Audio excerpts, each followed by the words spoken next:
To you, Angel, over to you. Namaste and greetings.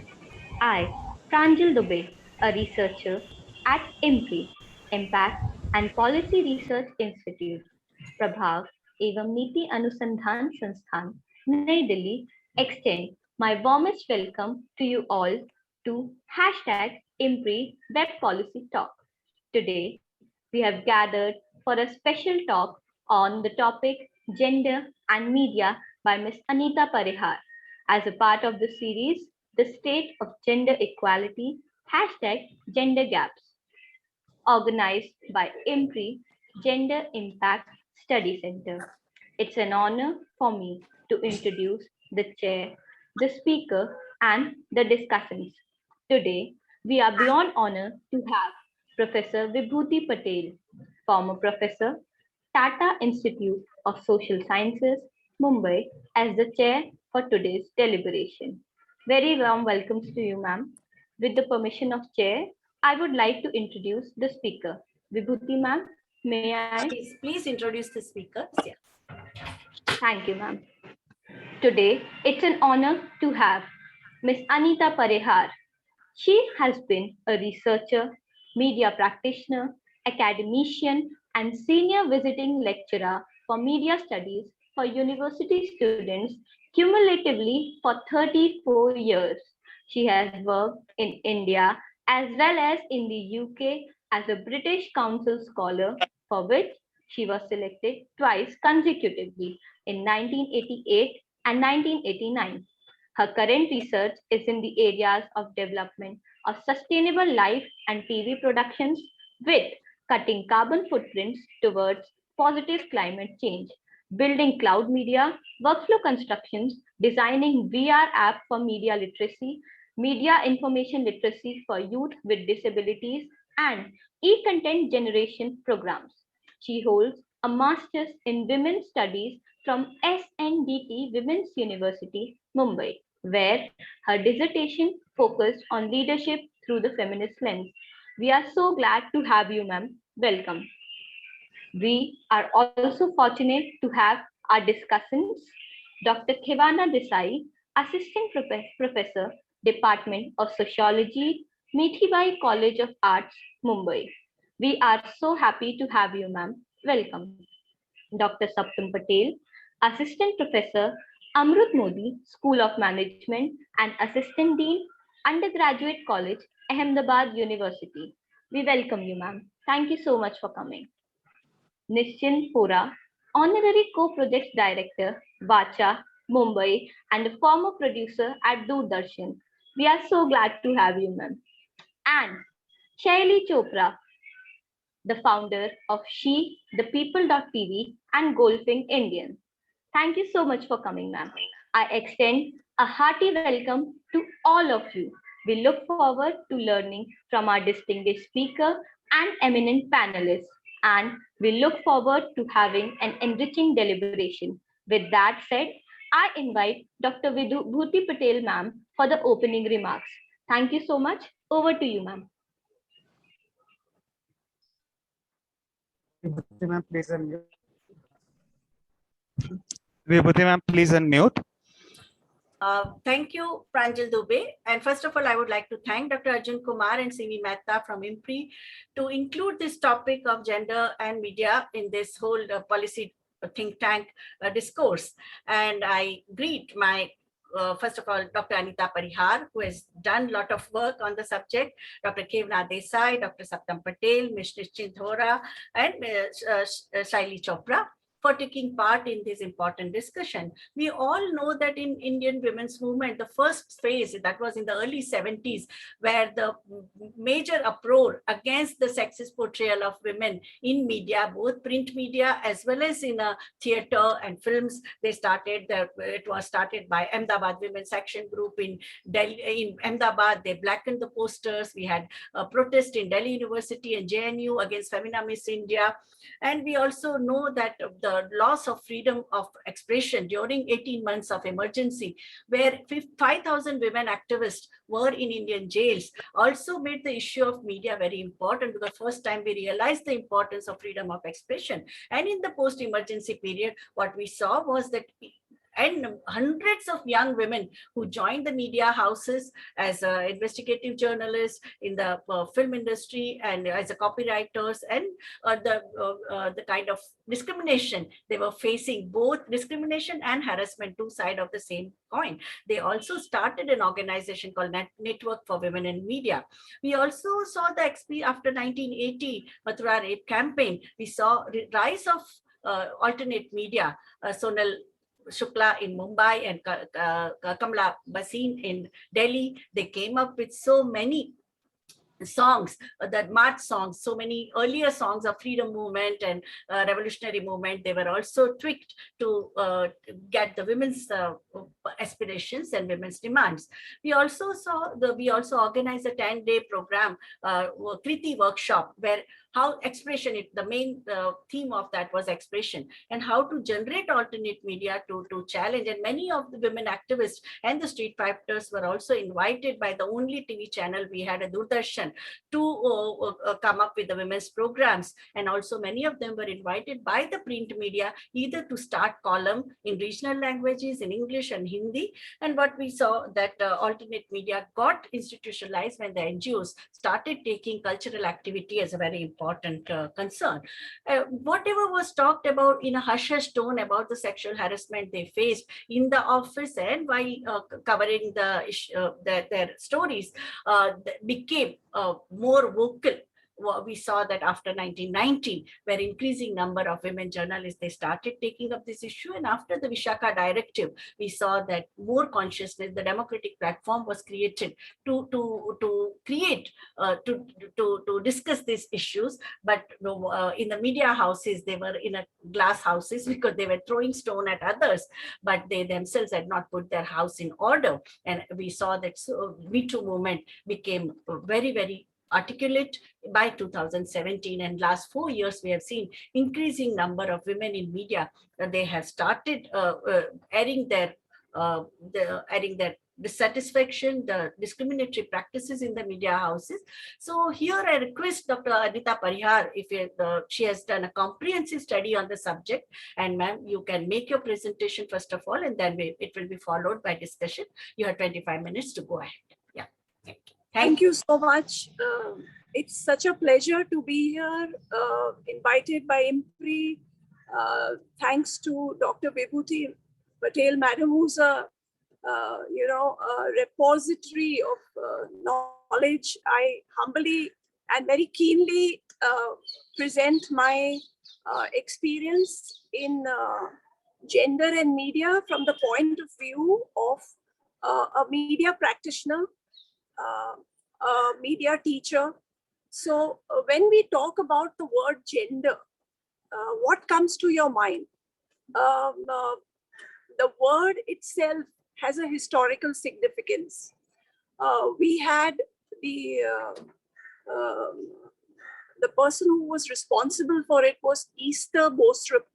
She was an economist, a Danish economist, who actually was doing a study on agrarian situations in the third world. I am trying to make you understand that the words that we use so comfortably today, gender and media, have a legacy. And I'm sure most of you may know, but for the audience that is buried here, I'm just running through the history, which is very important, because where we come from and how we are, we reflect in the kind of work that we do, in our professions that we choose to do. So coming back to Esther Bostrup, she wrote her second book on women and development. And this book was actually cited and became very influential because it brought to the forefront women agricultural labor that was invisible in terms of not being given its due. So this led to the seed of many more developments. Of course, I will go through them in brief. That is, women in development was what she spoke. women and development was another development which followed from this, and gender and development also. So she paved the way to, it in fact laid the seed for the UN decade of women, which I learned when I was doing my MA in media studies, that there was a decade for women organized by the United Nations General Assembly, which was an offshoot of Esther Bostrup's book on women and economic development. And before that, in India, if we look at our country, we had the Towards Equality report, which was to be submitted for the first International Women's Conference, giving a picture of the women in India post-independence. And it was a dismal picture, a sobering picture, because the upper middle class was well ensconced in their roles and choices, with due respect. But the poor, the poverty-ridden, denied, reproductive care, education, so many aspects of women came into light in the Towards Equality report. Just going into this brief history to come straight today, last year we had the UN, we had the, what you call the international conference, which was virtual in 2020, which was reaffirming the other conferences that followed the first one that I explained, which was at Mexico in 75, followed by, we had the one at Copenhagen, Nairobi, all these women conferences through which we have our International Women's Day on 8th March. There's a lot of history gone to something that we women take for granted.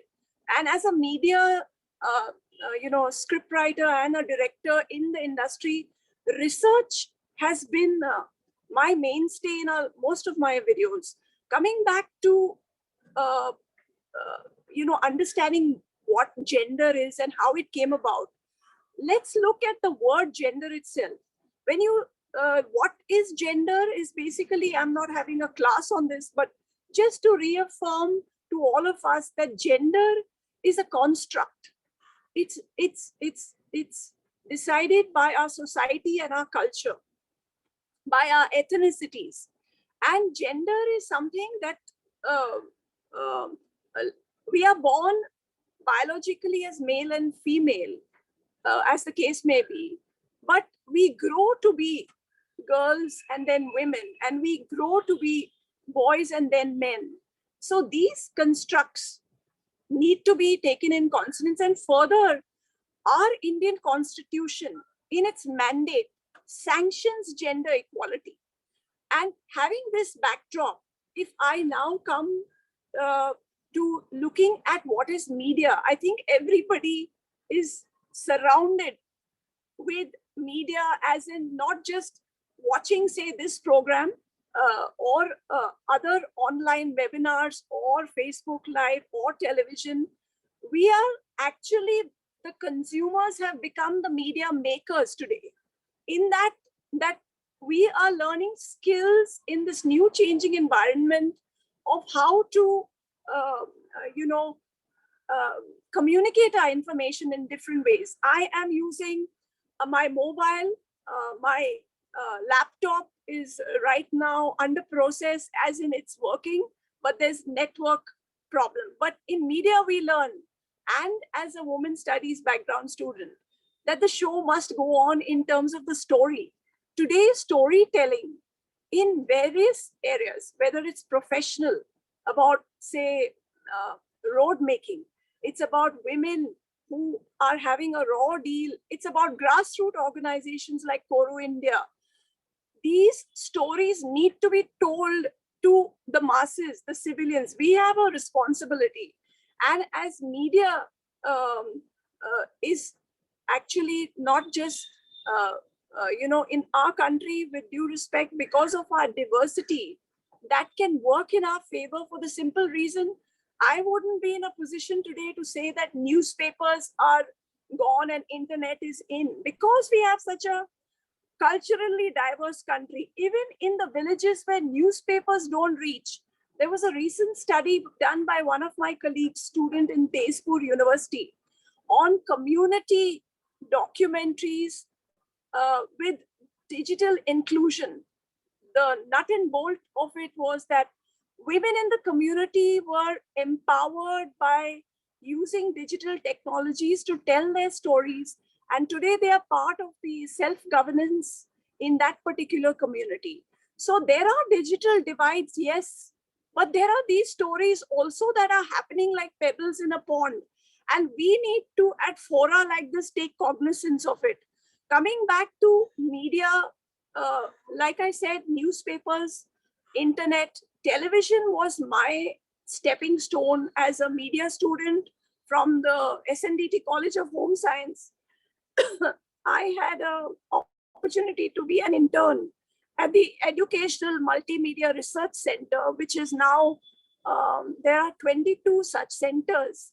So I'm going back to the year 87, when I was an intern at EMMRC. And there I learned, I was surrounded by an academic environment geared for television broadcast, because EMRCs are under the UGC, under the Ministry of Human Resources, then now we call it educational, to make programs for higher education.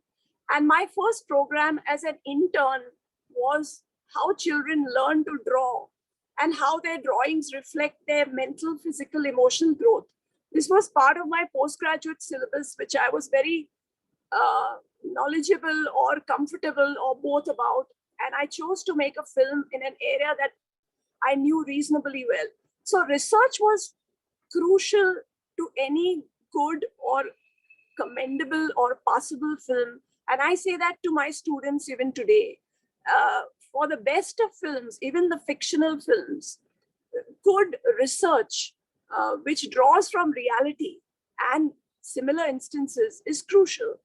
Having made about an odd 20 programs at EMRC in a span of 3 years, I was selected as a British Council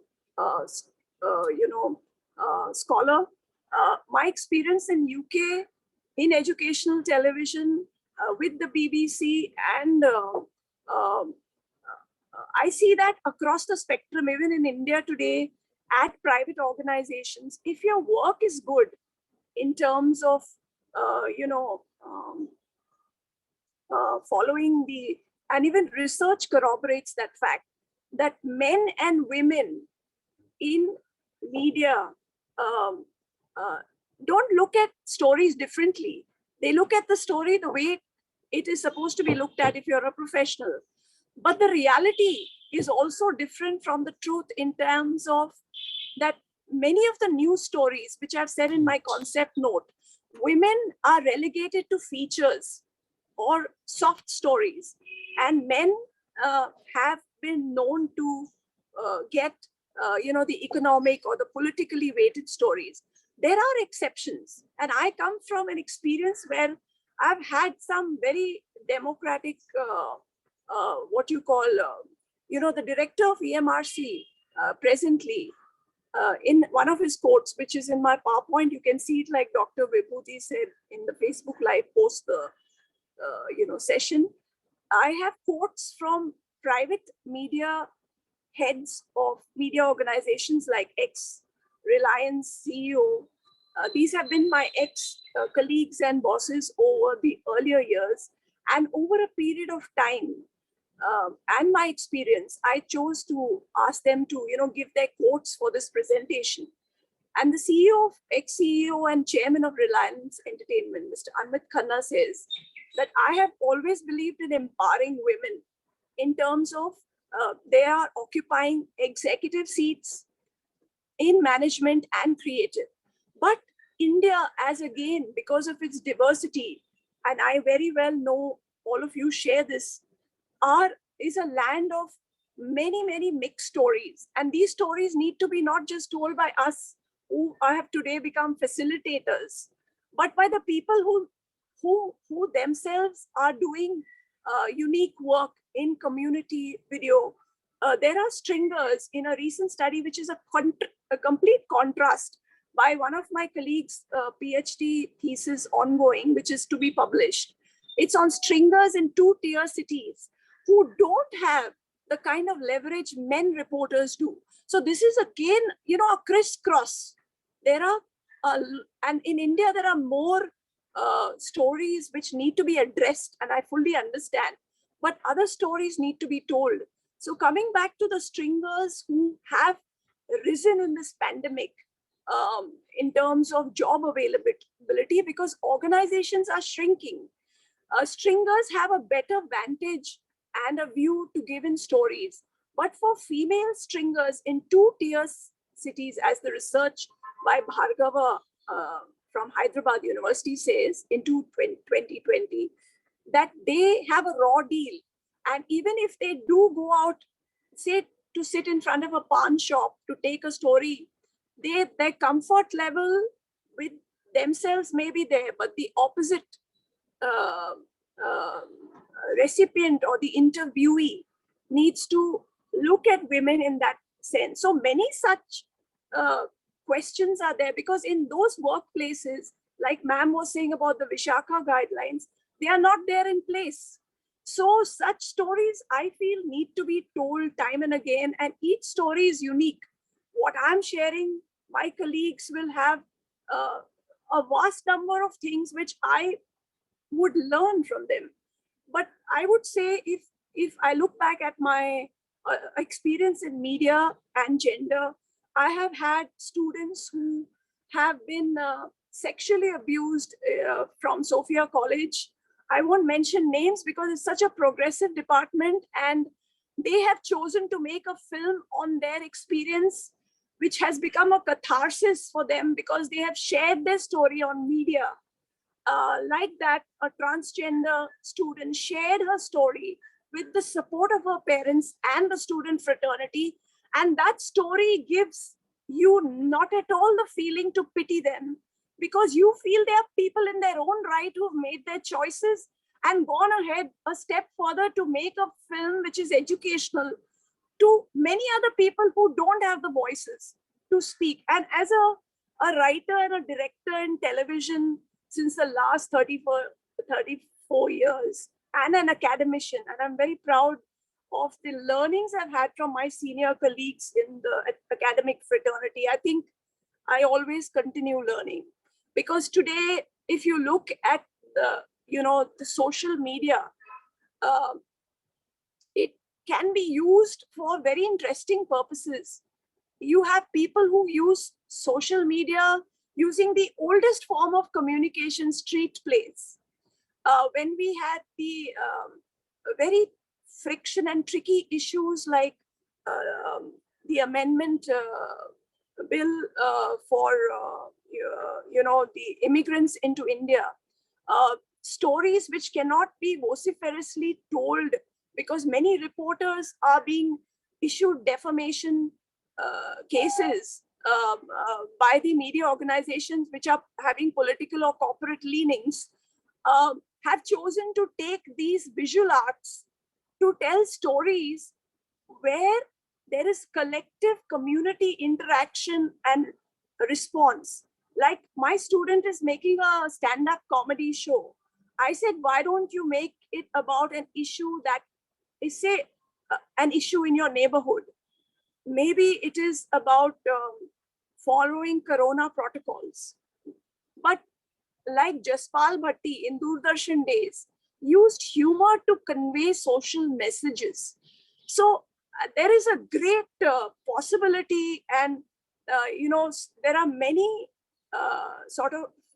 areas where people from different specializations, in my case media, in the others it could be an engineer, it could be a women studies student, this cross connection of people, which our NEP, National Education Policy, highlights, is the need of the hour to come out with situations or projects which serve communities.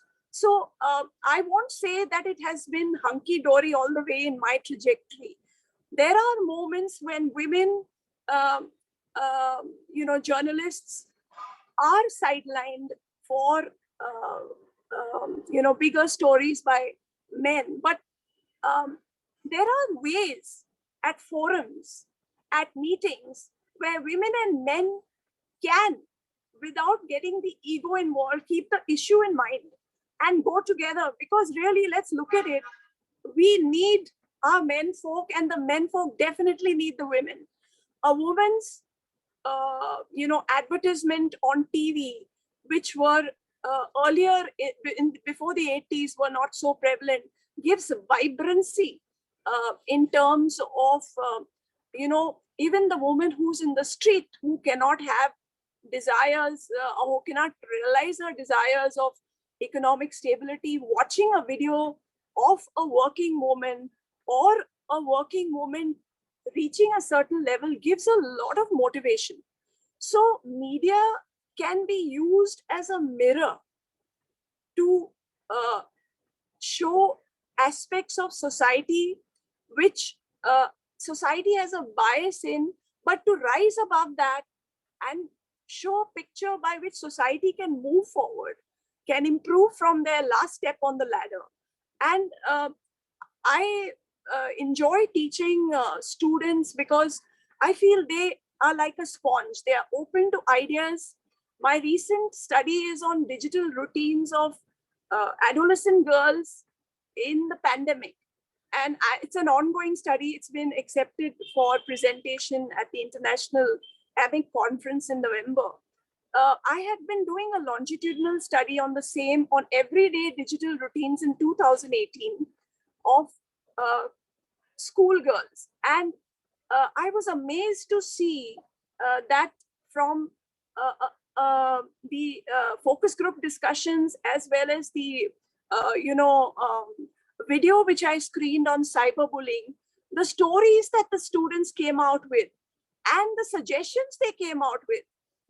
In today's online teaching mode, you can flip the classroom and you can give the student the mic to speak, because this is an area where we also have to unlearn some things, to learn things, to change according to times, because we all have to survive. Now, if you look at the new media, it is not on advertisements, it's on subscription.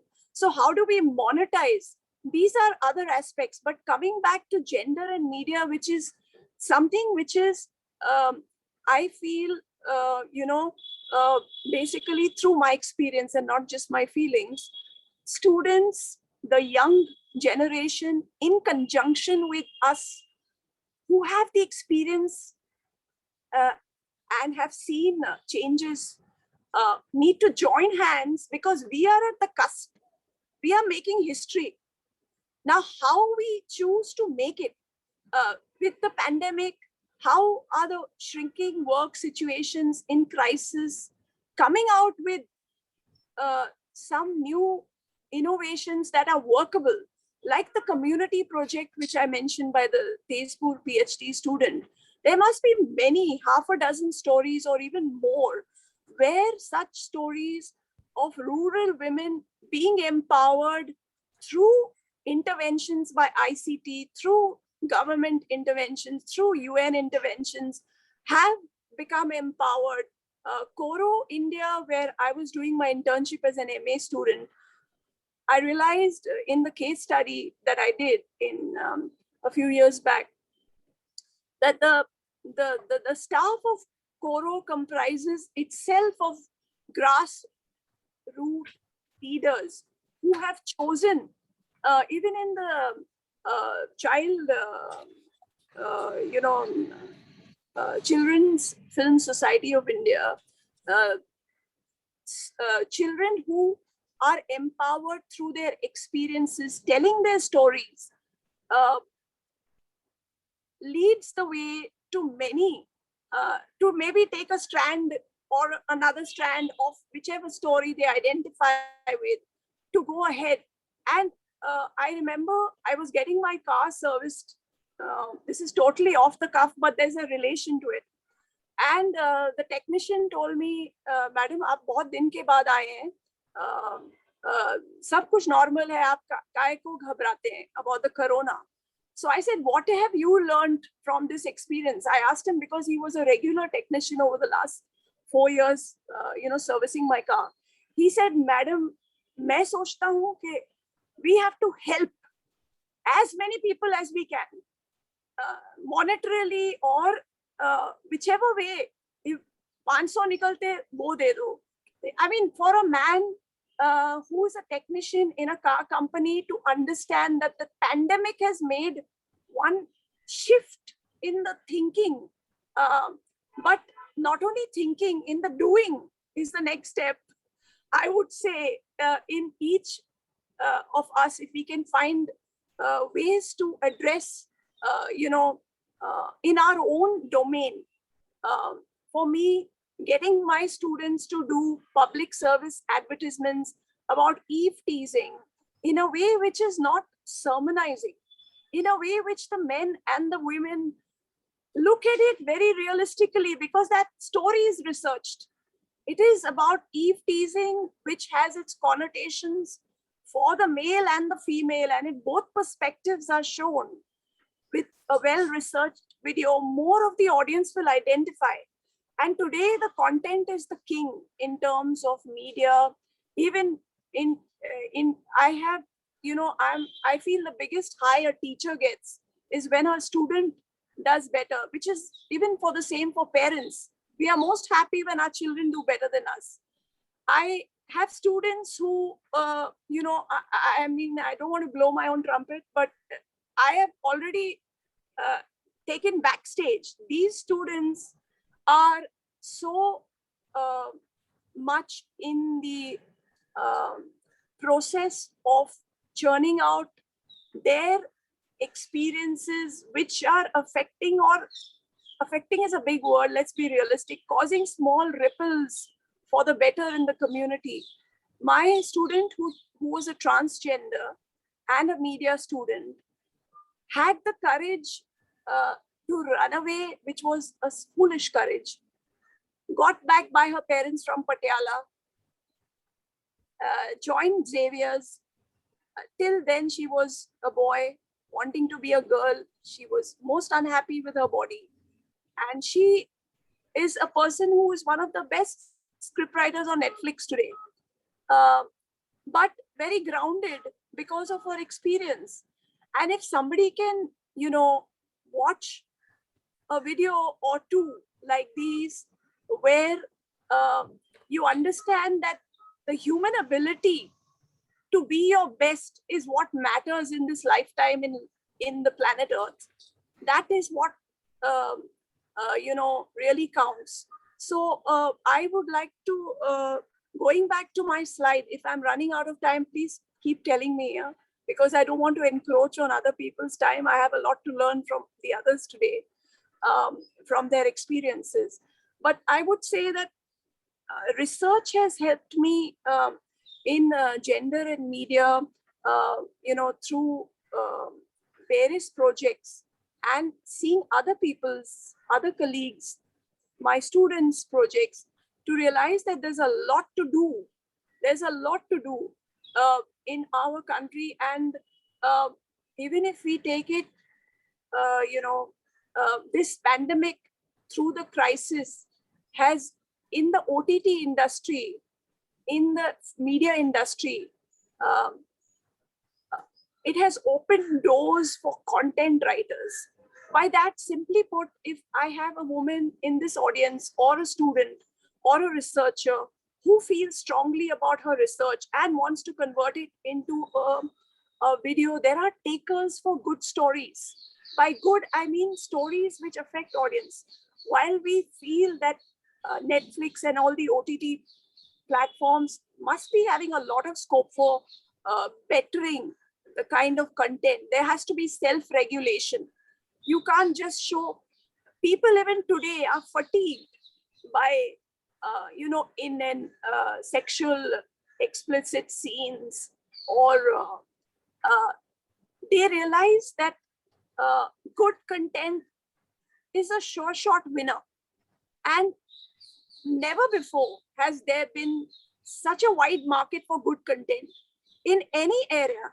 It could be in artificial intelligence. It could be in gender violence. It could be in roles which lead to gender violence, which Coro had done as an experiment, and I was a participant observer, where they got women from the Mofussil areas and asked them what aspects of TV impact them in terms of serials and songs, and how it was amazing to see, like I said, we get educated. Every time we get educated from people who have the sensitivity to look at media and see through it, and then appreciate something that is totally in contrast. So when, yes? Yeah, it's okay. I was just saying that. Am I crossing or? Yes, yeah. We would like to discuss. I will wrap up, ma'am. This has been, my PowerPoint is definitely going to IMPRI and all who are watching it. I think sometimes, like we saw in the film Chakte, and adversity can be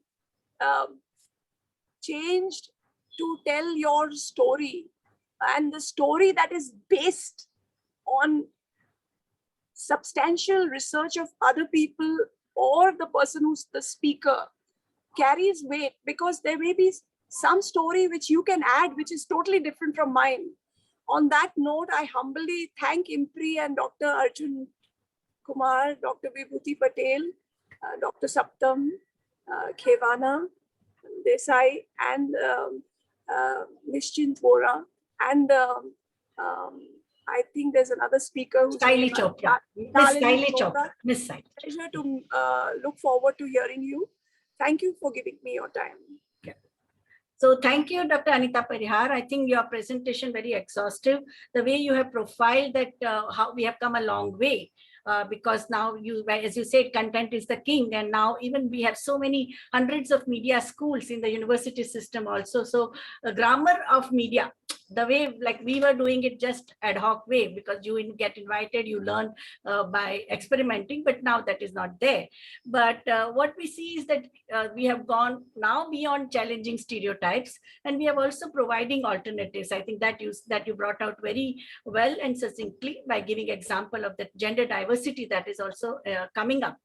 Those who were trivialized earlier or laughed at, or whose experiences were not even legitimized by media, transgender community and all, and the way mainstream media, Karan Johar film portrayed transgender persons as a joker, no, and which was extremely objectionable, and now I think there is a lot of reflection that is happening. And at the same time, if you see here, we have Dr. Mridu Luppan, who was in the planning board of Kerala.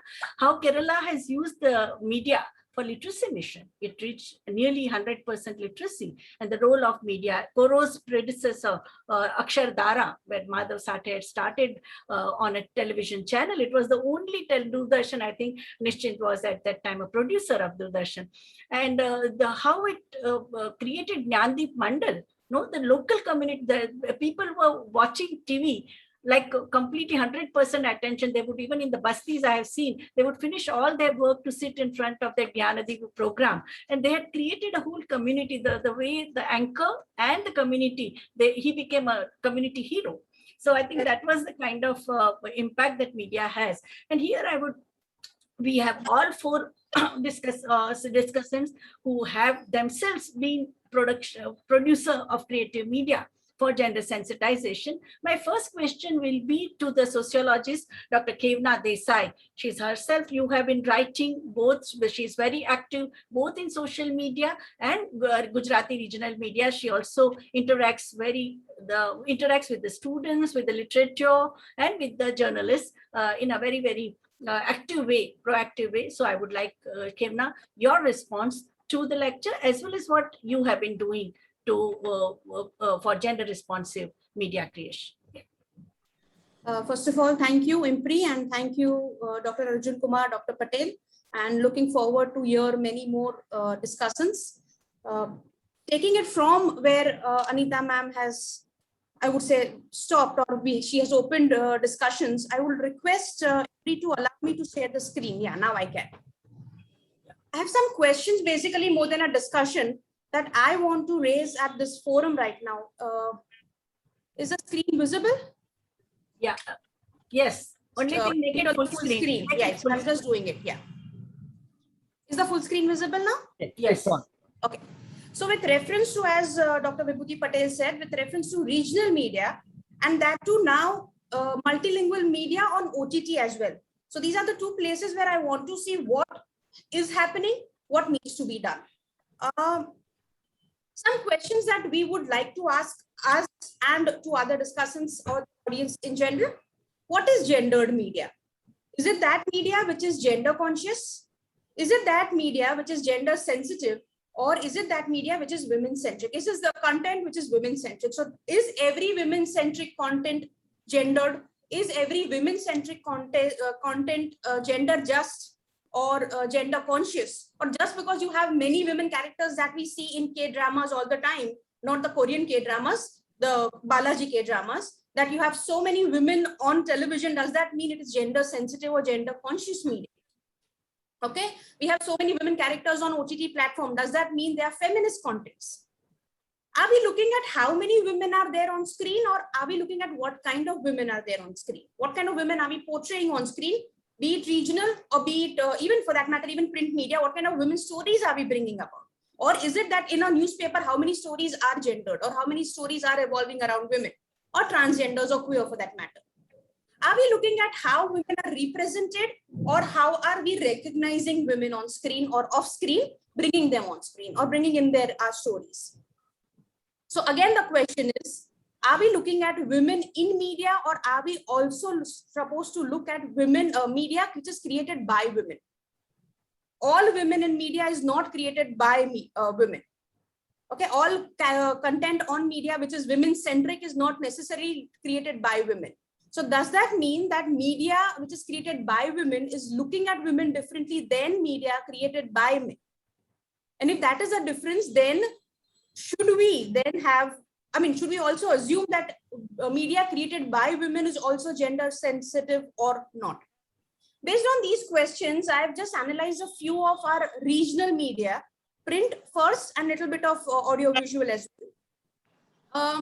We had magazines, and I'm familiar with Gujarati literature and a partly of Hindi or a little bit of Marathi literature, not much of other literature. So I'm not commenting generally on all languages, but this is what, say, I would say Western Indian content.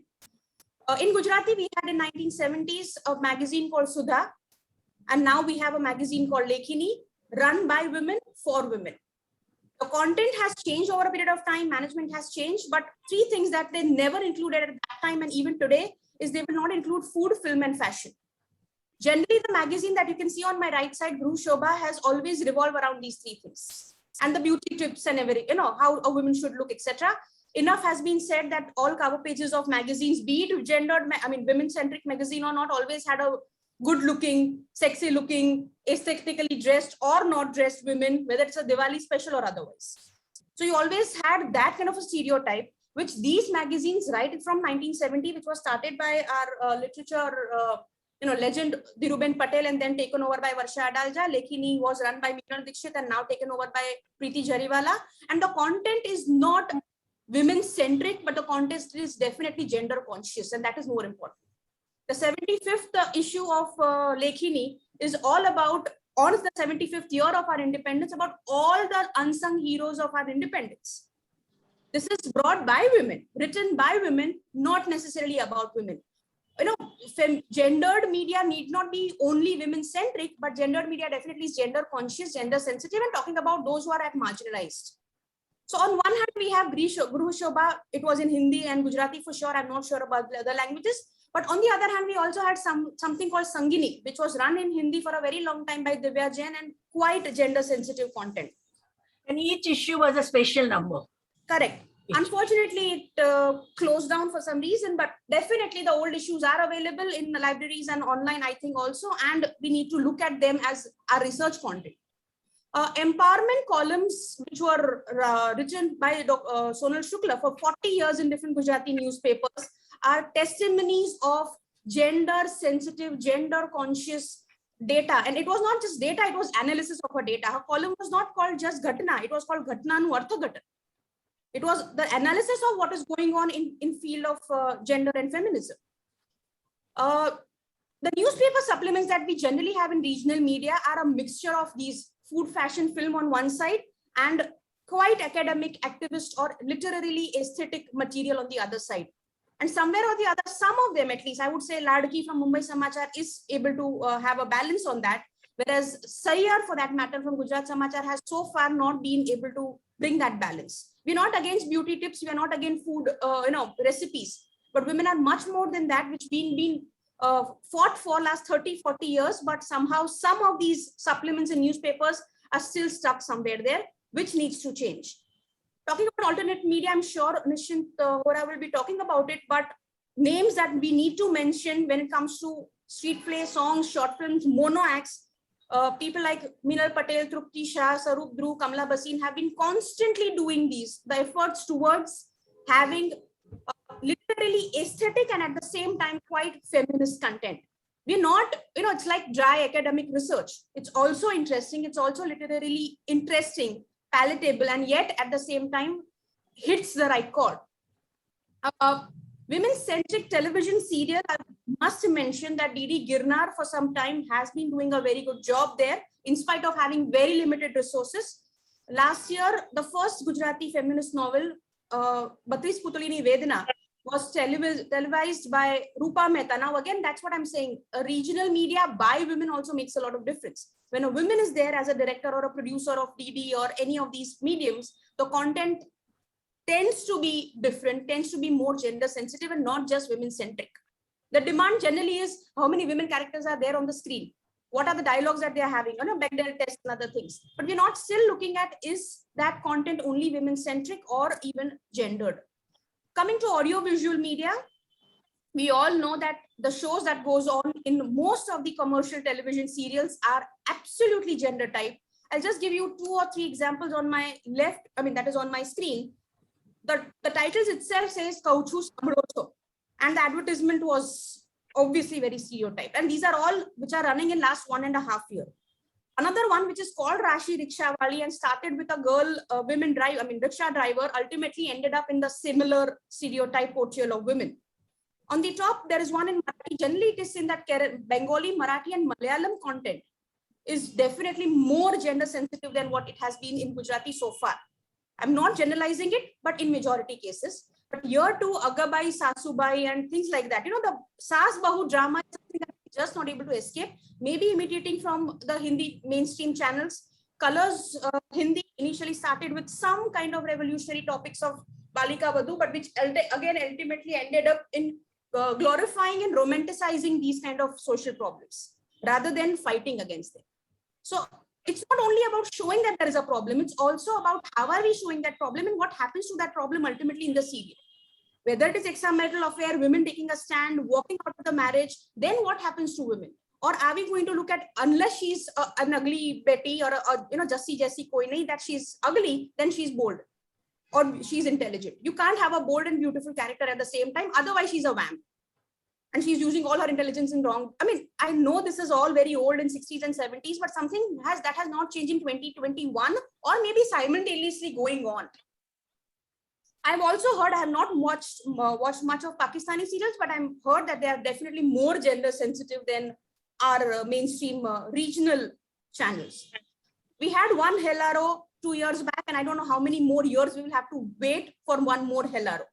Saptam madam is also here, Vibhuti ma'am is also here, and I'm sure Nishant ma'am also must have watched it.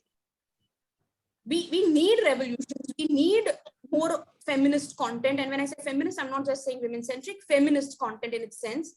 And Gujarati film industry especially had to wait for a very long time for one Helaro. And I don't know how many more years we have to wait for one more Helaro. It's not about being rural-centric or urban-centric, but are we showing gender-sensitive or gender-conscious content? Coming to a little bit of OTT platforms, some of them are already watched by us, some of them may not have been watched by us. These are the television serials or web series my students have analyzed from gender perspective. Okay, and I've put 2 different sets of content here. On one side, The Great Indian Kitchen, I'm sure all people related to gender and media must have watched it. I have Tribhanga on one side. And on the other side, I have love stories of 4 more shots. Okay, now how are we looking at these OTT content? In terms of accessibility, we all know digital divide. We all know about the availability of this content to which women of urban English speaking population or urban, at least well-to-do population has access to these kind of resources. A rural woman is not going to watch 4 shots, please. She doesn't have stable internet connection or electricity, and definitely she doesn't have her own smartphone to watch in a private space. Okay, are we looking at bold women differently now? Now, bold women in 60s and bold women now, most of the content in OTT, most of the time has a women abusing, women smoking, women drinking, women having multiple affairs, or taking a stand sometimes for herself or for others. Does that mean we are emulating men in positions where he is violent when it comes to position? Are we also showing women in a very violent position whenever she is in a higher position? You know, she's a police inspector, then she's a very abusive police inspector. If she's a rickshaw driver, then she's a very abusive rickshaw driver, behaving like those men who otherwise are also stereotyped. Again, Anita ma'am also talked about the graphic gross violence that we see on these platforms. What about censorship? Is there any kind of a censorship or self-censorship?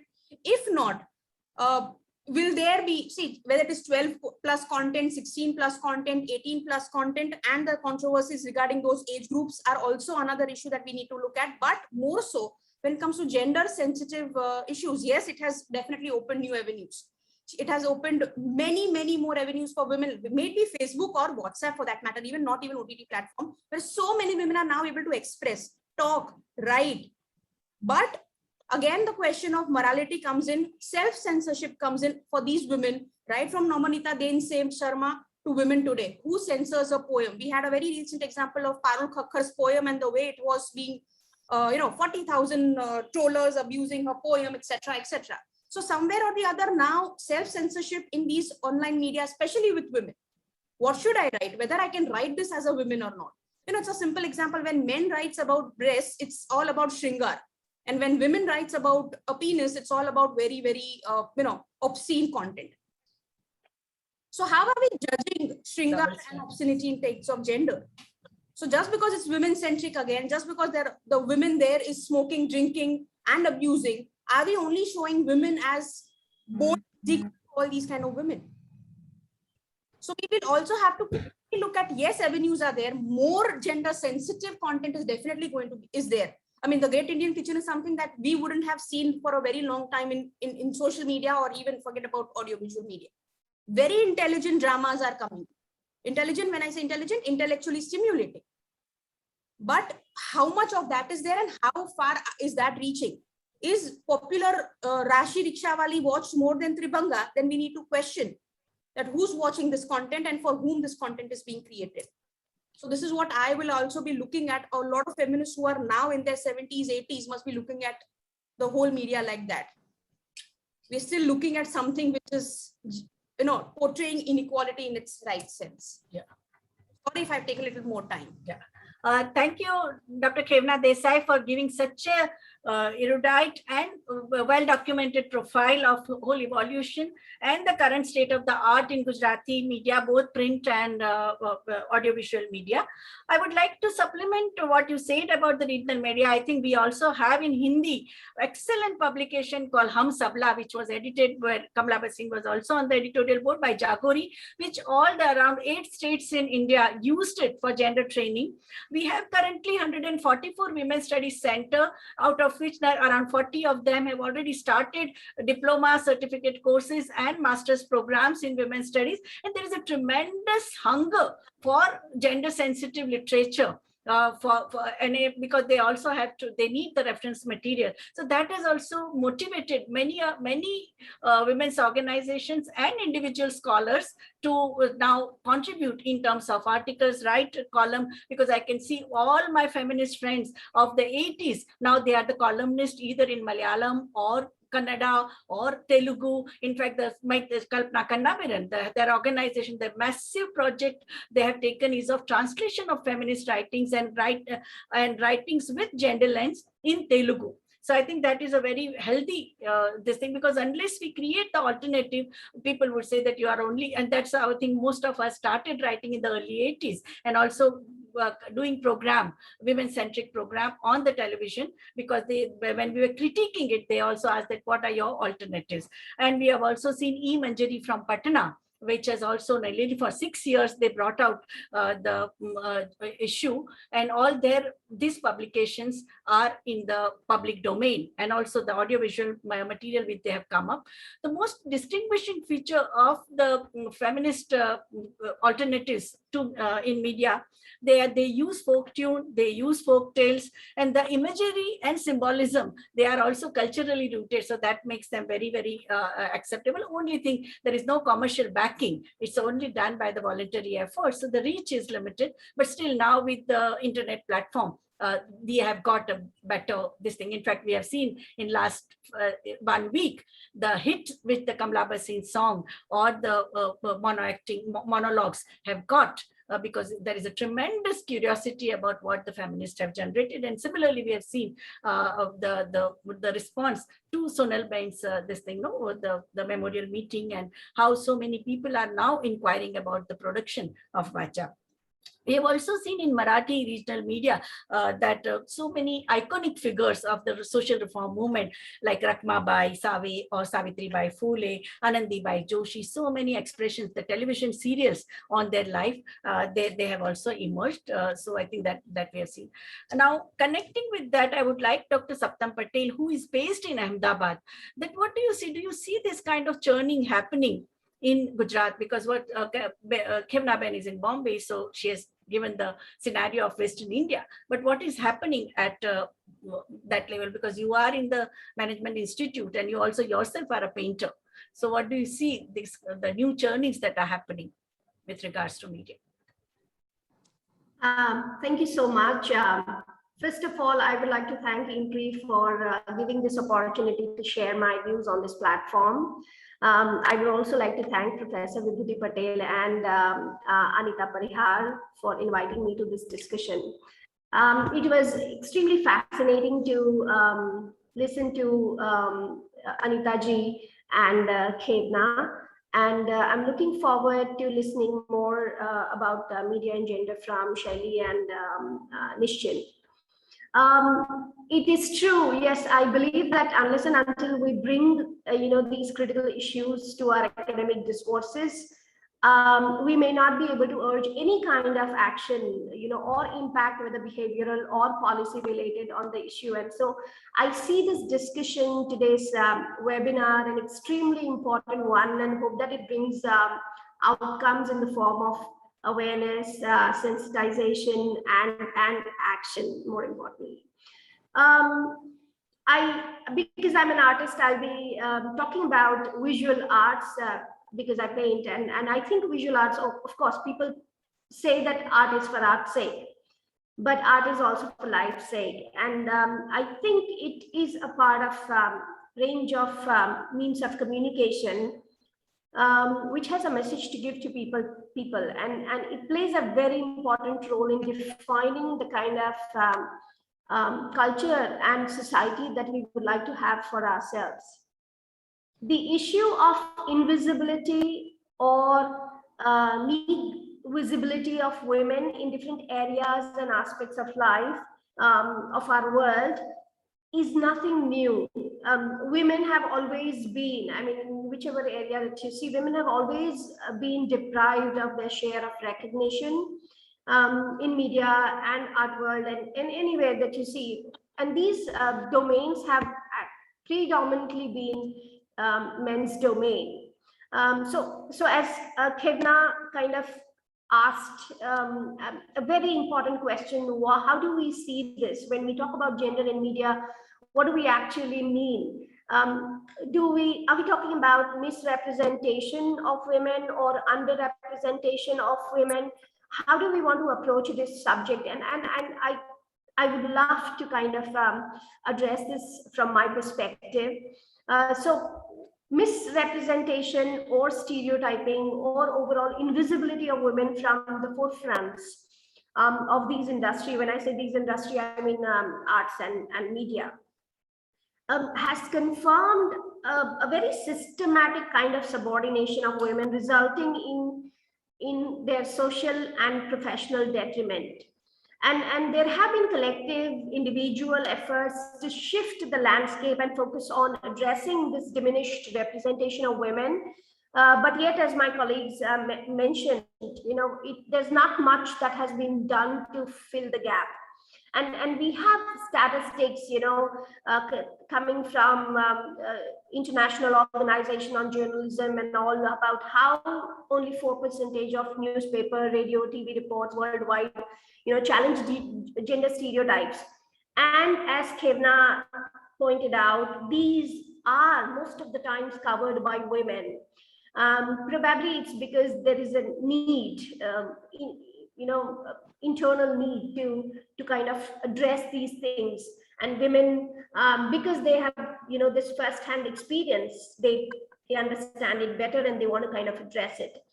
How 24% of the news subjects who are interviewed, or whom the news is about, only 24% are female, and all of it. I mean, we have a kind of data on that, and the data is definitely very, very disappointing. McKinsey's study from 2019, Women in the Workforce, says that while women are well represented, and I'm kind of taking it from there, while women are well represented early in their career pipeline in media and entertainment, they are a minority at the highest levels, with women accounting for only 27% of C-suite positions. And furthermore, women's day-to-day workplace experiences in media and entertainment are worse than men's. Almost half of all respondents said they believe women in their fields are judged by different standards than men, which they say makes it difficult to achieve parity in senior management in the workforce. And I completely, identify with this, because as an artist, as a woman artist, you're judged by different standards in the art world. When we talk about media and gender, of course, we cannot deny the fact that media is an extremely powerful tool. It can build perspectives, it can shape perceptions, it can impact people. Media reflects the dominant codes of cultures, and defines the existing fabric of ideologies as well. It can further the ongoing oppression, as we can see. I mean, it can do whatever it wants to, and it has been playing a role, over there.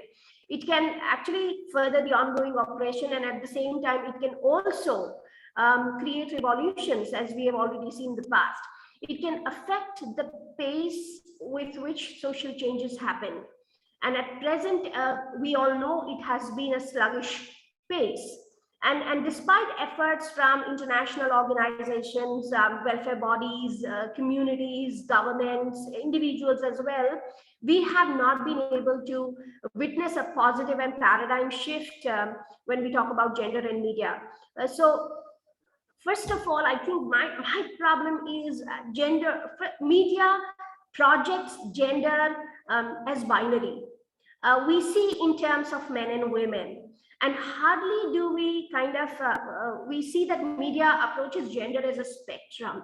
When BBC tried to educate young children about the diversity of gender identities, and it's, said that there are 100 different kinds of genders, it was not well received, and it had to withdraw that video, which was education video, which claimed the existence of 100 different genders. It had to withdraw, and you know what, they blamed media. They did say, and I kind of agree, they said that media willfully misinterpreted the content, and this kind of does influence how general people, see it, including the social media, which is seen as a younger generation's platform for indulgence. Television, radio, podcast, news, everything OTT. In majority, all of it, in majority of these cases, we see perpetuation of gender stereotypes, gender roles, bringing conformity to the existence of gender boxes and popular attributes like masculinity and femininity. Gender stereotypes and media underrepresentation of women and other genders can lead to a very distorting idea of self in these people. It can lead to a rejection of unconventional behaviors and can lead to even contempt and violence. Genders other than mainstream ones, men and women, the other genders don't feature in our media other than the documentaries and some of the commercial films, which kind of do not make it, to the popular channel. And that's the reason we don't see these people. We don't see the other genders anywhere else in the real life, except on roads, except, in the festive times, at our places, struggling to make a living. No jobs for them, despite economic and social development. No empowerment, despite reservations. No acceptance, despite the fact that they share humankind with the rest. What role? It makes us think, what role did media or did not, media play in making this dark reality of 21st century? What we see, the image of women as caregivers, homemakers, models, victims, dependents, exhibiting feminine attributes like kindness, beauty, submissiveness, and in contrast to men's representation as professionals, self-sufficient leaders, and all of it. It all exemplifies that media, of course, it has capacity, it has potential to bring changes, and it has been to some extent, but it's not at the desirable pace. It all proves that this needs to be addressed in the most severe manner. I'm an artist, and I know that the art world, whether it is visual or performing, it is a man's world. The feminist art movements, individual, collective attempts have not been able to break the glass ceiling in the art world. They have not been able to subvert the typical and traditional representation of women and their bodies. Art feminism, for more than half a century in the past, has not only been a battle against tiny representation of women in the history of art and in the art in the MoMAs and MoCAs, but also against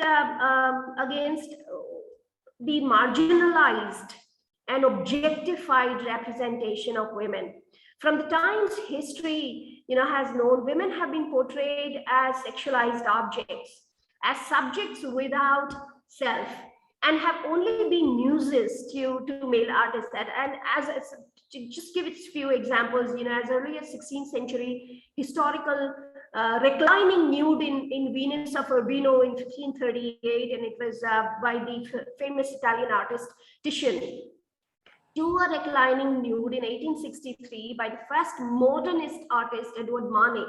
Women have been presented with an inviting gaze, and if you look at some of the nudes portrayed by even contemporary artists, you will feel that not much has changed, unless and until it's by a female artist, and they have been portraying nudes, and they've been also kind of indulging in self-portraits in a very, very different, unconventional manner. So this continues even today. I mean, if you look at most of the Bollywood songs, and most of them, any and every song that that we groove to, they're sexist in nature, and they objectify women and shut them in boxes. And sometimes they're extremely disturbing. All these things, play a role in building our idea of, or whichever generation, is watching or kind of engaging, in building their idea of a very deceptive kind of normal. So one more, according to the data published by PRC, Pew Research Center, the female CEOs of Fortune 500 companies, I know that, it moved just from 0% in 1995 to 5% in 2015. If you look at the market share of women's, female artists in comparison to the market share of the male artists, just a slice of life.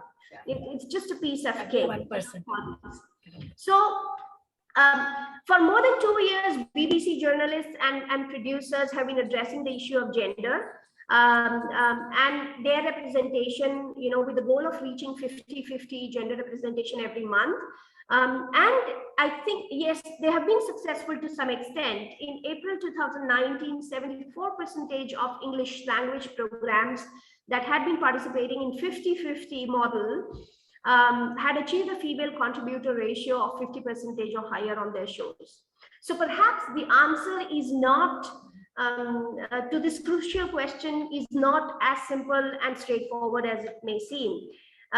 It's not a battle actually where one who succeeds will win. It's a question of equality and equity and inclusivity, and I think our media and the range that it covers has potential to look at these issues very, very critically and do something about it. However, for the time being, it may take I don't know what number of years, but it may take a long for us to achieve that that sensitivity or that equality in the media coverage.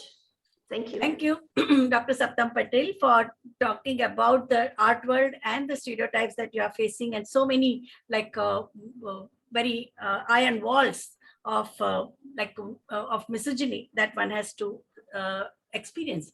But I think we have also seen that when the women's movement was in its peak during the 80s and 90s, so many women artists came together, no? In fact, where Chandralekha's exhibition called Stree, where so many of the, whether it's Aparna Kaur, Nilima Sheikh, all of them had donated their paintings, and they also brought a different image of women in the art world. And we have also a feminist art movement, which also was backed by the women's rights movement. So I think it's a very important that art also flourishes in the socio-political and cultural context. Currently, except for the corporate world, you don't have any other backup, and their priorities are very, very different. And than that, and as you said, that if only 2% of the people who are in the decision-making bodies, it will also valorize the same kind of a misogyny that has been existed over centuries, as Foucault and even Edward Said, also the Oriental art, which was depicted by the male painters, and the same thing by the French women painters. The women painters showed women in the Arab world or in the Oriental society working in the field. Even the harem situation, which was highly valorized by Orientalist painters, when women painters depicted harem situation, women were cooking, they were looking after children, they were talking to this thing, they were not the reclining nudes. So we see that how the overall social movement has also contributed in changing the decentering the whole discourse on art, where women are only seen as a body, from that to women as a human being. And also the gender relations, more egalitarian depiction of gender relations. Now I would like to ask Nischint Hora, who has first of all, her career began with Doordarshan, the only television media that we had in our country, and her role in the formative years of Vacha were also defined by her experience in the mainstream media or the government-controlled media in a post-emergency period, because we know during the emergency there were Achar Samhitas, and currently also she has been a very important person in Vacha as a director. Over to Nischint. Please tell us about your experiences in the Doordarshan, and now what Vacha's contribution in the creation of generation of alternate media and gender sensitive. Thank you, Dr. Patel. Thank you, IMPRI and Dr. Arjun Kumar. It's a great pleasure to be here and hearing all the discourse so far. To start with, I will of course start with Sonal Shukla, our founder trustee, since two of you have mentioned, and she's been the moving force behind Vacha and documentation, right from the women's songs, albums. We produced 4 albums of music, and another very important documentation that we have done under her is 2 documentaries of women freedom fighters, Bhitar Bhai Mukti Dhara and In Search of Safia Khan. Bhitar Bhai Mukti Dhara, both of them are on women freedom fighters of the Indian independence movement, and they were the lesser known women. the idea of the film was what inspired them to join the movement, what did they do, and more importantly, why did they step out? So you can see the film later on. I won't talk more on that. Now today I'll be talking more on what we are now doing. We're working on, Vacha is a resource center for women and girls. Basically now we concentrate on girls. So we are working with girls. So I'll talk about that. Yeah. So we work on empowerment of girls, and Bole Kishori is one of our ongoing programs where girls speak out. So the girls speak out on their issues, and the girls I'm talking about are from the socio-economically disadvantaged families, and the age group is say 10 to 16 or 18. So these are adolescents. And we give them training through workshops, and they're encouraged to tell their own stories through writing, drawing, posters, newsletters, photos, and video essays. Now, of course, it's much more. This was some years back, but it continues. So they choose to document their daily life, to tell their own stories. And as you know, women and girls in our culture were always discouraged from expressing their feelings. And their perspectives of exploring a larger reality was never there. And if they had to protest, it was through folk songs and folk art, which we've seen in our women's movement songs. Now, we are right now here talking about gender and media. We mean women's participation in media. To be a participant, you have to be a recipient. You have to access media. I am now going to be talking, like I'm saying, how many of these people, women and girls, really have access to media? It is limited by, like we have mentioned so far, gender socialization. Then things like who has a remote in the house? You're watching television. And so once I say, Acha, you watch cricket? I asked the girl, then remote kiske haath mein hai? You know, so choices are limited. And if they want to watch news, तो लड़की है, तुझे क्या सुनना है, तुझे क्या फर्क पड़ता है क्या हो रहा है दुनिया में? So you know, news is not meant for them. If the newspaper comes, now of course even in the middle class or upper middle class homes, who gets it first, isn't it? So we have also worked with newspaper access to get them to, we have newspaper sessions daily, and they read and discuss the newspaper. They've also worked on accessing spaces for newspapers. Mumbai has these in the Nukkards and many places in Bastis. You know, you have a center by the newspapers, by local political organizations or social organizations have newspapers for free reading. But who accesses those? Only men. So our bold girls from our community, and we have the learning community, other girls from other organizations, would try and access these places, would go and read it. Of course, there were lots of eyes, tu kya kariye idhar, but they could not say no, they have a right. So of course that worked for some time, and after that time, you see the space is limited, space is at a premium, so those spaces have gone. Now, to get them more interested and more active in the cause of media, Vacha, we bring the girls in each community. We work with girls and boys as well. Boys is the priority is girls. Boys are a support group. So every community brings out a newsletter twice a year. Now the newsletters are well worked out. They are one of our our highlights. We love them. They love it. We love them too.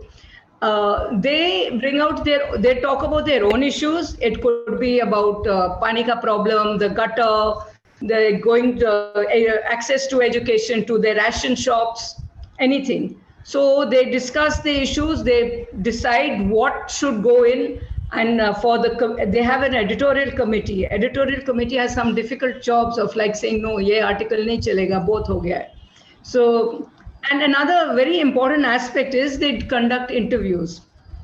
And conducting an interview is a tough thing, like many of you would know. To go face to face, it could be to a police inspector, it could be to the rationing officer, they could be interviewing a senior in the leader or someone who's you know, with a different type of occupation, someone who does sand art on Juhu beach. You know, they've interviewed these type of people, how to edit it and all that. So those newsletters They take the photographs of the interviews of maybe a person or of the community.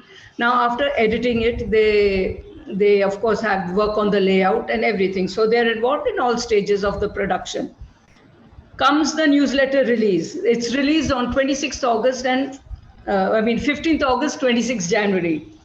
It is released in the community. It's a function, a regular big function. Everyone from the community gathers, the local leaders, their parents and family and others, boys, girls, everyone. They have a cultural program. Now here, like we all have mentioned, some Khevna and Dr. Patel have mentioned street plays. They perform street plays on their issues. They boldly talk about what they may be facing at their homes or in their schools or in their community. So it's addressed to everybody. People listen. It has become a habit. This year we had the 25th newsletter. So people look forward to it. Some of the local leaders also distribute snacks. We don't do that. They do that. Then another important aspect of the newsletter is selling it. So there's another committee amongst themselves who decide how will they sell it. They have to market it, how to talk, how to, promote it. So they nudge each other, tu ja, tu uske paas ja, and things like that. And they manage that. Even before that, to fund it, of course, we are funding it, but they do collect additional funds. They collect donations or advertisements, and they know what type of advertisements can go. So that's all part of the newsletter. So, and I spoke to a 24-year-old of ours, a past student. So I asked her, she said, मेरे पास अभी भी मेरा पहला newsletter है, जो और मेरा नाम देखे मुझे अभी भी इतनी खुशी होती है कि जब मेरा नाम छपा था. And this girl started from a little drawing maybe in a newsletter to growing up to be part of the editorial committee and further to more, which I will speak. Now then, next thing is, like I've already mentioned, photography. So photography is definitely taught. Now, when we started, it was very shocking that there were no photographs of the girls. They didn't have a single photograph of themselves. Holding a camera was out of question. So, and that time mobiles had just about come. So holding mobile to nahi tha. Once they learned photography, then their parents, father said, "Chal tu le mere mobile se." That much ke haan, iske paas technology hai. So technology was such an enabling factor, like even with mobiles, like computers we've been teaching them. Since they're learning these things, they're getting more power. One of the girls also told us, one of our participants, कि mobiles लड़कों को पहले मिलता है, हमें बाद में. तो हमें टेक्नोलॉजी या इवन के हमें मीडिया को एक्सेस करना और जो भी इंटरनेट पर भी पढ़ना, वो तो बाद में मिलता है. लड़कों को तो पहले हमें पकड़ना पड़ता है, ढूंढना पड़ता है. वन चाइल्ड ऑल्सो सेड कि मैं अपने पापा के सिर के ऊपर से देखकर पेपर पढ़ती हूँ. So they what they want, they manage to do. Now photography, as they want to document their own lives. They've been taught that चलो जो चाहिए वो photograph करो. Of course, we gave them themes like a day in your life or people at work and one major exhibition, major game changer was like safety. What do you feel is safety? What according to you is safety in your spaces? So it was heartbreaking at times, what they thought. Sometimes it was the toilets, there are no lights, or there is, very importantly, they said that public toilets के बाहर ये motorcycles park होते हैं और उधर लड़के और आदमी लोग बैठे रहते हैं और देखते हैं कि हम कौन जा रहा है, pads कब बदल रहे हैं, क्या क्या वैसे. तो वो था. Plus they had lights नहीं है. They were also, they said हम रात को गए. These girls who otherwise not allowed, many of them not allowed to इधर उधर घूमना नहीं allowed है. रात को गए, कैमरा हाथ में लेकर, हाथ कांप रहे थे और वो ड्रग वाले, दारू वाले, वो सब फोटोज लिए. Those some of them, of course, were very shaky and trembly, but we did use them in the exhibition. Now this exhibition was held in a public space, in a public hall. We had a journalist who visited it and loved it, and she took one special photograph. She published in the Mumbai Mirror of these boys and men on the motorcycle outside the public toilet. What happened? Next day, hell broke loose.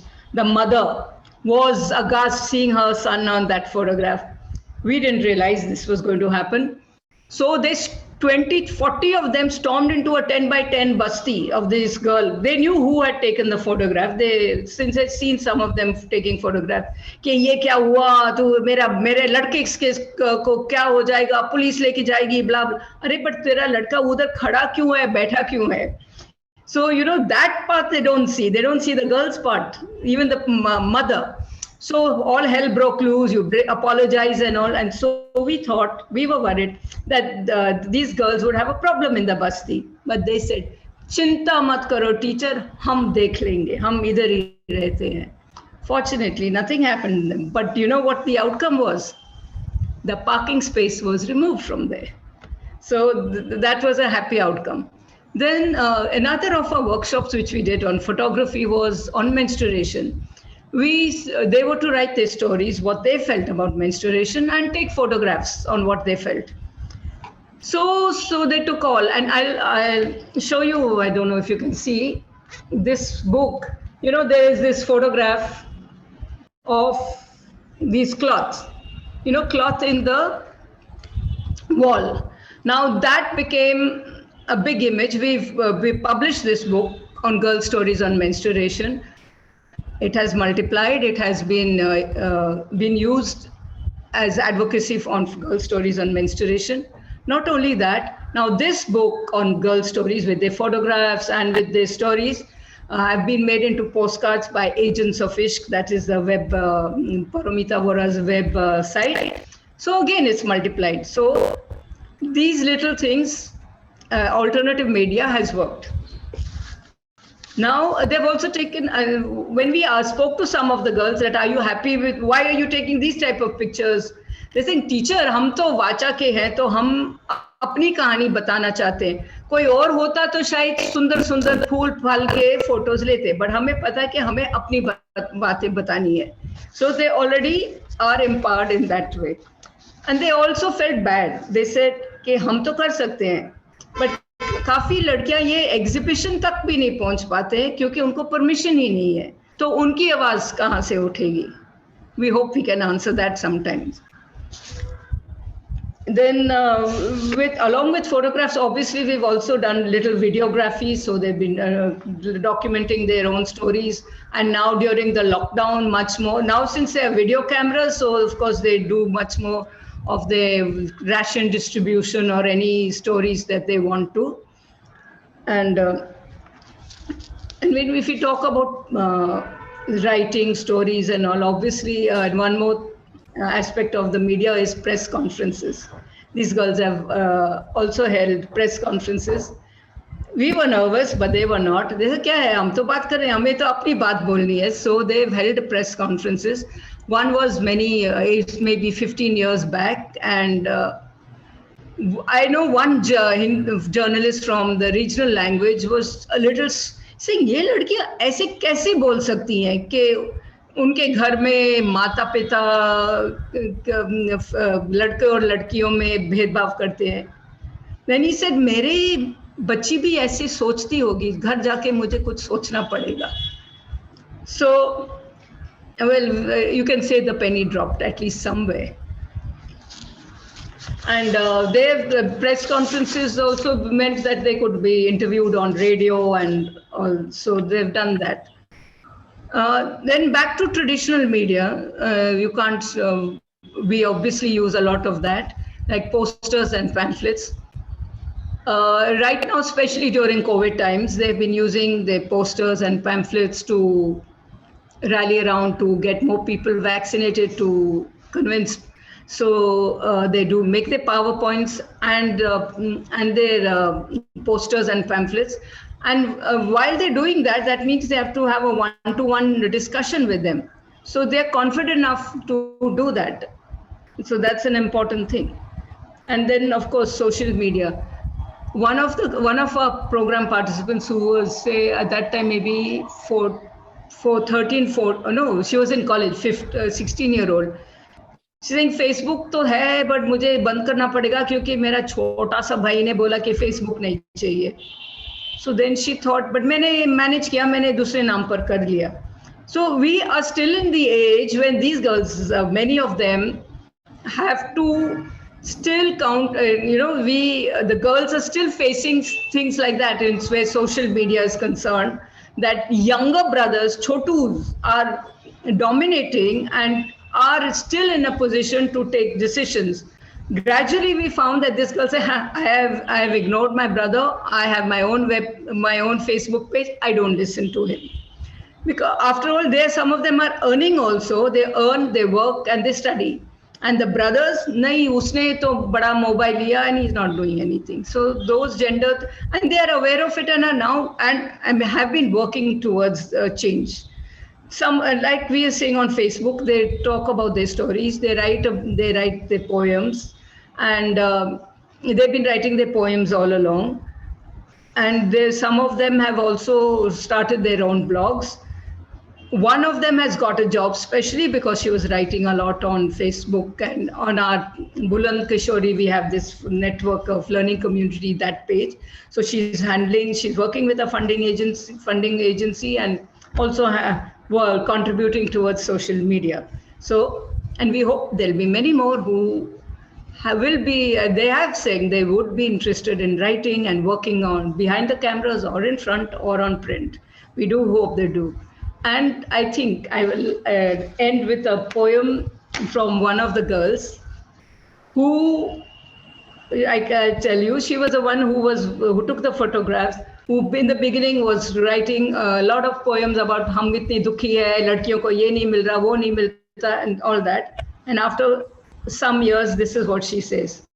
Sapne to aakhir sapne hai, pabandi se dhire hai raaste, dhundle hai chehre ख्वाब के परवाह नहीं, बढ़ गए अब हौसले, बादलों को छूटे हुए बढ़ना है, अब कोई भी रुकावट आए परवाह नहीं. Thank you. And Ms. Pen, you have given a very, very inspiring profile, and especially working among adolescent girls, the kind of uphill task that the Vacha had performed. But how do you, whatever you have created collectively in terms of albums and films and documentaries and posters and photographs, how do you disseminate them? And because the problem is that the creativity of the women's movement, how can we take it, reach out to millions of people? Because the way mainstream media has a reach, what are the ways in which we can use? And can we deprivatize this kind of resources so that we can social? Yeah, we are trying to do that. Some of our resources are freely downloadable on the website, and we are going to be downloading more. But we do need wider dissemination. Our documentary Bhitar Bay has been shown on national television and some other channels. But and then because of the photographs, they have been used in the press, so there's been coverage, and so their issues have been has reached out to more people, but there has to be the mainstream media has to use the stories of girls, of marginalized women in a bigger way. These girls have started to speak out. There are others, other organizations who are writing about women, places like Nirantar and Sangatnas, all productions, all their plays, music ballets, and songs from way back in 1972 are in public domain. And even when you go to the remotest part of Maharashtra, you would see Adivasi girl, Dalit girl, daughter of a agriculture labor, reciting those songs, no? Yes. Even Mulki Jali, they are by-hearted because it is in public. Like it still gives us a kick when from the Kishori Geet, Beti Hu Mai Beti has become a national song for girls. It's really thanks to UNICEF and the government departments. They have disseminated it largely, so it's been disseminated in lakhs. So these NCRT is used. If you click the NCRT channel, the first thing comes out is Akash Ganga Surya Chandra Tara. It's in Hindi version. Yeah, and even a book on gender, this one, puberty, and this one has also been widely disseminated.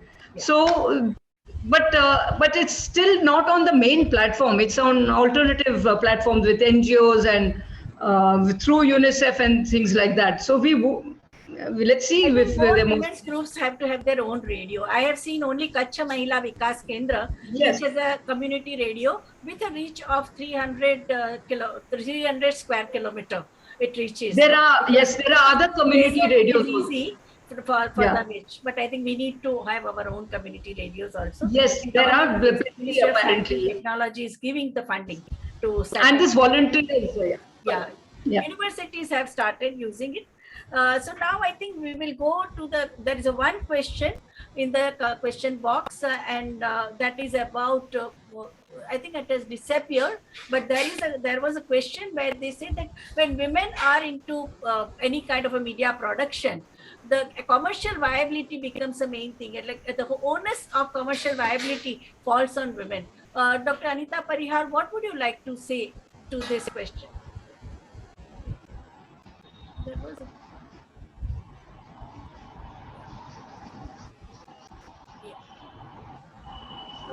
Yes, can you please repeat the question? I was on the chat The box. question just now it is not there, but it was very much there. Where the one participant had asked that when women produce any media production by women, the question of commercial viability is very, very important. So Yes. your content may be very strong. So it is here. Here it is there. Does content created by women have an added responsibility of sparking conversation on social issues and feminism? Should that added pressure be there when women-led content in the mainstream is rare to begin with? The onus of balancing commercial success and social responsibility seems to be on women. They cannot break free, into inverted comma, even in the content they create. May the speakers comment on this? And Yes. Yeah. I'll put it in two ways. First is when you have a content that you believe in and you strongly want to make a message out of it, which is based on research, you have to see parallelly what are the options of that content under which gamut of programming will accept it, because otherwise it will be a thankless task. So you have to think of your audience when you write content. It cannot be in a vacuum. It has to be an audience. Now the audience is supported by a channel, or it's supported by a YouTube channel, or it's supported by a mainstream channel. So it's like you write a letter to a principal. You are writing because you're writing to the principal, you write accordingly. So for media, when you write content, it has to be according to the audience. Secondly, then you have to understand that the wider the audience, the better of salability for your program. In terms of, if my content is on domestic violence, I will make sure it has a secondary and a tertiary audience besides the main audience, in that domestic violence is not restricted to a particular ethnicity or a socio-economic strata, but it cuts across the spectrum so that I have a wider audience. So when you're making a program for television, you must consciously keep in mind your goal vis-a-vis what will be accepted, vis-a-vis it reaching the widest audience. Then you have a better chance of uploading it. Of course, today the chances are much more than earlier. If your content is king, definitely you'll have takers. But then you need to go through this process. Very important. Yeah, no, but the problem is that you may not have commercial success, okay, initially, but long-term interest of the society, that is also very important, because Right why now we should be obsessed about first week of celebrity box office? No, that is a question. That you can use it as a documentary for classroom teaching, for any special interest group. So I think that is also the value. Once such a massive effort has gone into it, so we also should see that what can be the long-term advantages of having such. Long-term effort has to be thought at the genesis of the content, in terms of who are the likely supporters, because otherwise it's a very thankless exercise when there are so many good films in Cannes or projects in Cannes which are not seen the light of day because of not looking at it far-reachingly. But today, because of the OTT, because of the streaming services, the platforms are so many more for a content writer or a content maker than before. And the other thing that can help is if there is somebody who can support you as a brand for your kind of content, then you get more leverage. Right now, what's happening is how to monetize your content after you got a decent platform is by doing all this in terms of your research as a content writer in conjunction with the team. It cannot happen in a vacuum. It has to parallelly develop. So So we that's also why see some young student, the student of demography was doing PhD and was trying to work on declining sex ratio. And he wanted, through his field work, he was wanted to tally census figure with what he saw in the field. And he found so many girls who had a name called Nakusha. The Nakusha was an Anganwadi teacher, Nakusha was a school agriculture labor, Nakusha was working in studying in a school, and he was intrigued that why so many girls in Maharashtra, rural Maharashtra, have Nakusha. And then he came to me and he says that what Nakusha means unwanted. And then we said, okay, you are doing your field work, why don't you film it? And he made a film in called Nakusha, and which even now the censor is the student made film. And Yes. Now it's extremely useful. It Yes. resulted we sent the film to the census authorities, and the census authorities, they sent the GR to all schools in Maharashtra that please give Yes. us the list of Nakushas you have. They got more than 6,000-7,000 girls, women whose names were this thing. Then they sent the GR to all panchayat, the village councils, that these girls can change the names if they want. And so many of them changed. And it became like a renaissance in the rural Maharashtra. So I think Yes. that is the kind of impact you have, no? And currently he's made it, because just what the student has to go only with he took the film on his smartphone. He made all this thing, and then he edited, he took a help of editing, and now he's doing PhD in IIT Hyderabad. So I think these kind of alternatives, and I think Kevna Ben can tell us, are your students making film? Please unmute yourself. Yeah. Not directly our students, but our BMM section does make a film. They have a studio of their own, but our students are critically looking at these kind of films, or looking at them with a gender lens. As I said, all the OTT platform, each student had taken one web series or one film and looking at it from a gender perspective. Films made by other organizations like Akshara and others are used in classroom teaching as a part of dissemination. All episodes of Satyamev Jayate, which are easily available and downloadable, talks by Kamala Bhasin, the special. Even Ek Kahani, we were using it in a foundation course, Ek Kahani serial. Correct. Which was, Correct. was being used. Toxic masculinity, the episode on sex selective abortion. These episodes of Satyamev Jayate are they're because they're all inclusive and there are known faces on the screen. It becomes very effective tool for teaching in the classroom. Yeah. Shorter film, yes. I mean, maybe 2 or 3 minute films are being made when the topic is given, but pandemic and mobility is a major issue right now. So with whatever resources that they have, limited resources, yeah. What would you like to say, Dr. Satyam Patel, about commercial versus educational gender sensitive media? So, okay, I think that we have to, when we talk about media, and if the ultimate outcome is in the form of an impact or action, then the outreach becomes very important. So when we talk about commercial versus educational, of course, commercial also needs to express a fresh and balanced perspective, because only then it will reach to people. And as I said, social change, the pace with which we make social change or achieve social change is not always the desirable one. And so, of course, while educational is extremely important because it creates awareness, commercial is also very important because we want to reach to as many people as possible. Yeah. Okay, Nishchin Ben, what would you like to say as a way forward for all of us? when it comes to gender and media? What should we do? Yeah. So please unmute yourself. Yeah. The way forward is more and more people should be able to access media, the marginalized girls, women, and other marginalized people.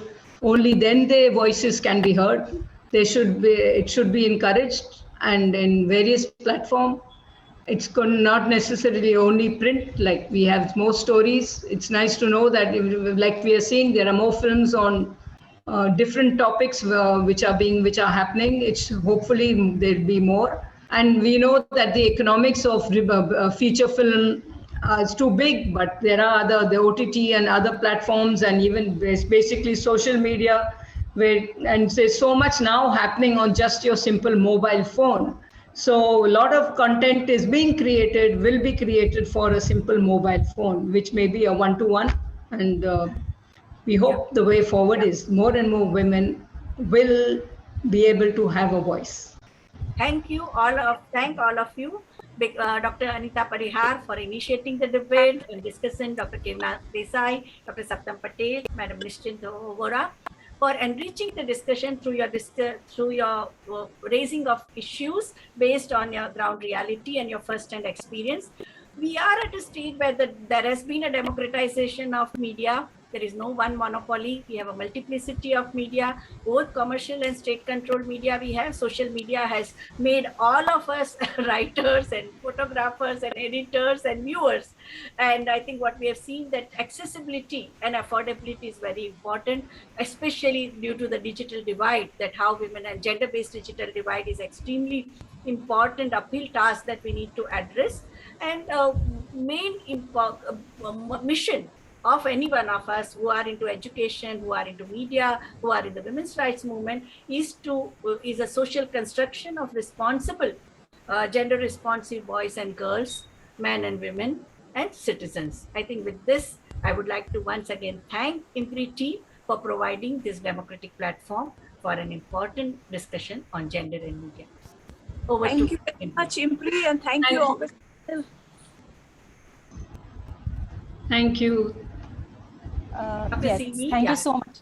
Yes, thank you so much, ma'am, and thank you so much to everyone for this very, very enriching discussion. It was really very important. It is actually very important to bring out such discussions in the public domain and also keep talking about it.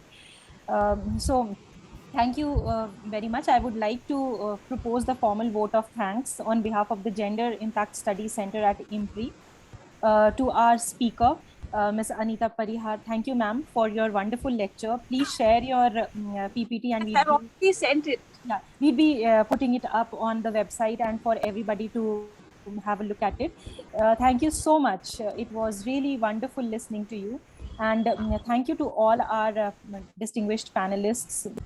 Dr. When your Kevna, concept note can be copy edited by Dr. Seema and published. She has written such an exhaustive concept note. Yeah. Sure, with all the references and all you have. Yeah. Yes, we'd love to do that, ma'am. Thank you. Thank you for that suggestion. And I really extend my gratitude to our discussants, Dr. Kevna Desai,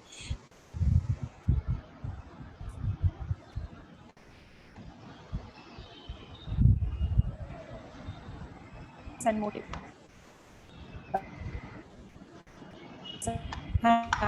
For your time and ready for your questions. And I would also send my gratitude to all those today on Facebook Live and also on Zoom, and also those who would be watching us later on YouTube and also listening to us on our podcasts. So I wish you all thank you. Thank you. Thank you.